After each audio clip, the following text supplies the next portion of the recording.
Hey everybody, it's Ron from Pick Dawgz, and this is Ron's Rundown. We're going to go over the 5 MLB games scheduled for Friday, March 31st, 2023. Now, if you like what you see, make sure to give this video a big thumbs up and subscribe to our channel. Don't forget to put your baseball picks in the comments section below. And if you're looking for my best bets, you can find those at the Premium Picks tab at pickdawgz.com. Alrighty, let's get into it. Here are the games for Friday in Major League Baseball. First up, let's go to the New York Mets-Miami Marlins matchup in the National League East. We're going to see a pair of southpaws on the mound for this one, David Peterson and Jesus Luzardo. Now, both starters had pretty good spring trainings. When it comes to strikeouts, David Peterson had 13 Ks in 12 innings of work. Jesus Luzardo, 19 strikeouts in 18 and two-thirds innings.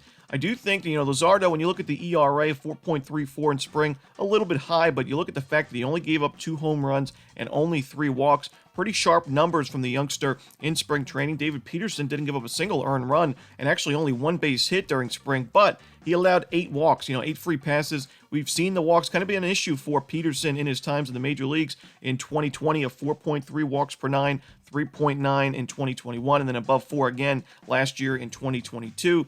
David Peterson, not my favorite starting pitching option. I am surprised to see him get the second game of the season for the Mets, but we know they have some injuries in their rotation to start the year.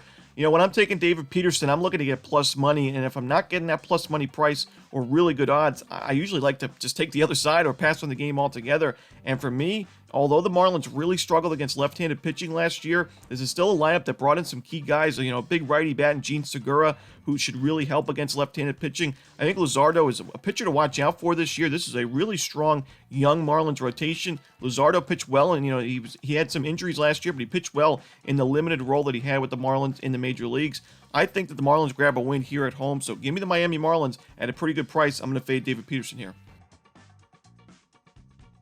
Next up, let's talk about the Chicago White Sox taking on the Houston Astros. Lance Lynn and Christian Javier are your projected starters.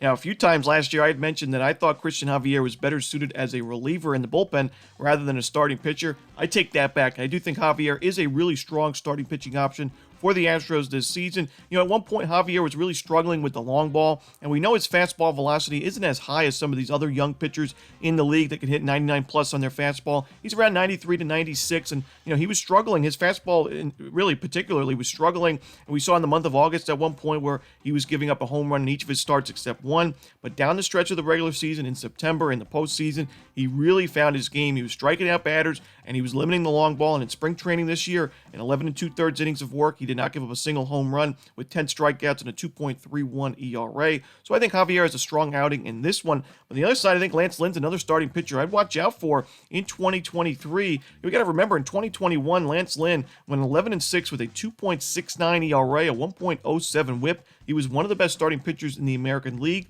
Now, last year he battled injuries. He really wasn't himself at times, but in the second half of the year, in the second half of his starts, he was looking really sharp. In spring training, he went 14 and two-thirds innings with 18 strikeouts. Didn't give up a single home run. His ERA was around 4.3, but not giving up a single home run with an 11 strikeouts per 9 rating for Lance Lynn. That excites me for his season this year. So I think we're going to see a low-scoring game, especially in the first 5 innings or so. So I'd lean towards the first 5 under, but I also think both of these bullpens are strong. So give me the full game under here between the Astros and White Sox.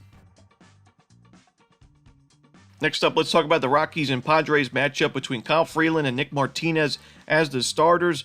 Kyle Freeland was one of the starters that we see annually for the Rockies who pitch really well on the road, but really struggle at Coors Field. At Coors Field, he was 5-6 with a 6.00 ERA in 87 innings of work.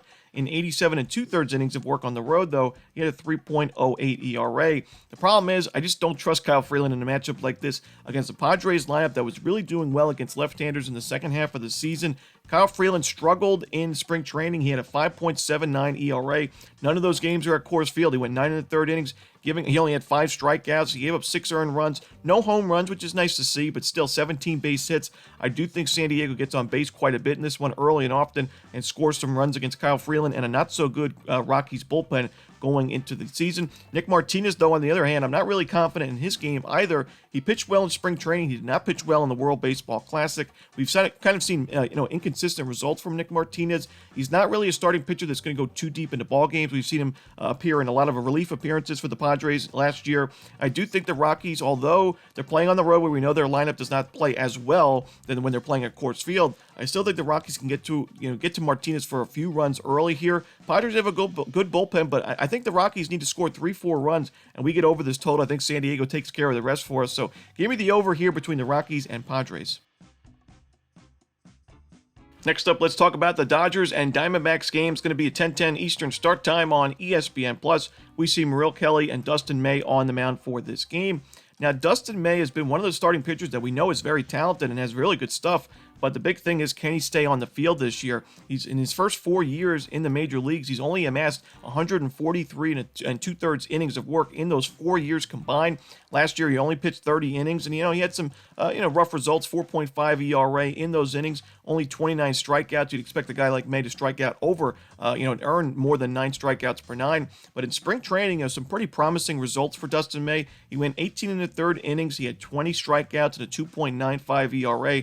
I do think he'll pitch well. He'll have definitely a limited role in this game, probably 3 to 4 innings at the most.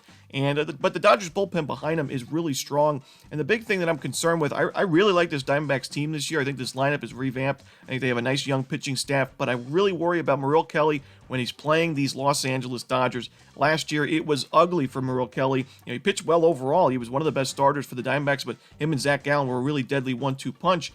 But against the Dodgers, when you look at those numbers, 0-5 with an 8.25 ERA in 24 innings of work, giving up 32 base hits, 15 walks, 6 home runs. He had 26 strikeouts, so not too bad there, but 32 base hits, like I said, basically giving up an earned run per inning, 22 earned runs in 24 innings of work.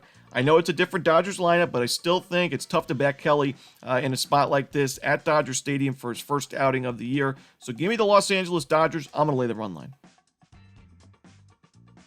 And the final game we're going to talk about for Friday's card in Major League Baseball, it's between the Seattle Mariners and the Cleveland Guardians. We're going to see Hunter Gaddis and Robbie Ray as the projected starters.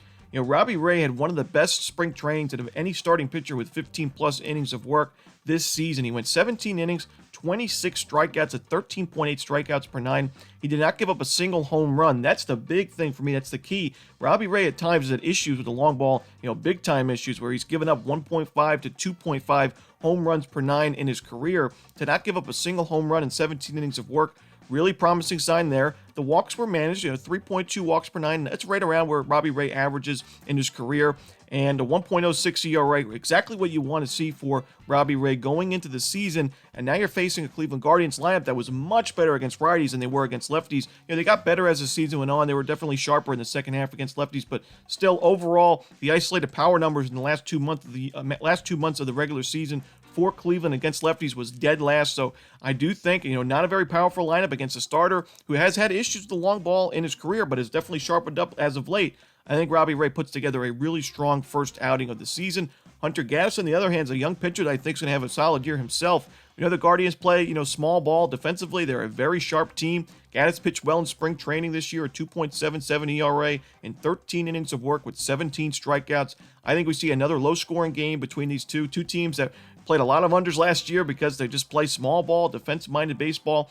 And with Seattle playing in a pitcher-friendly ballpark at T-Mobile, I'm going to take the under in the Guardians-Mariners. And that's it. Those are the games for Friday in baseball. Hope you enjoyed this video. If you did, don't forget to hit that like button and subscribe. And don't forget to put your baseball picks in the comment section below. Again, if you're looking for my best bets, you can find those at Pick Dawgz Premium. As always, this is Ron Romanelli. Good luck.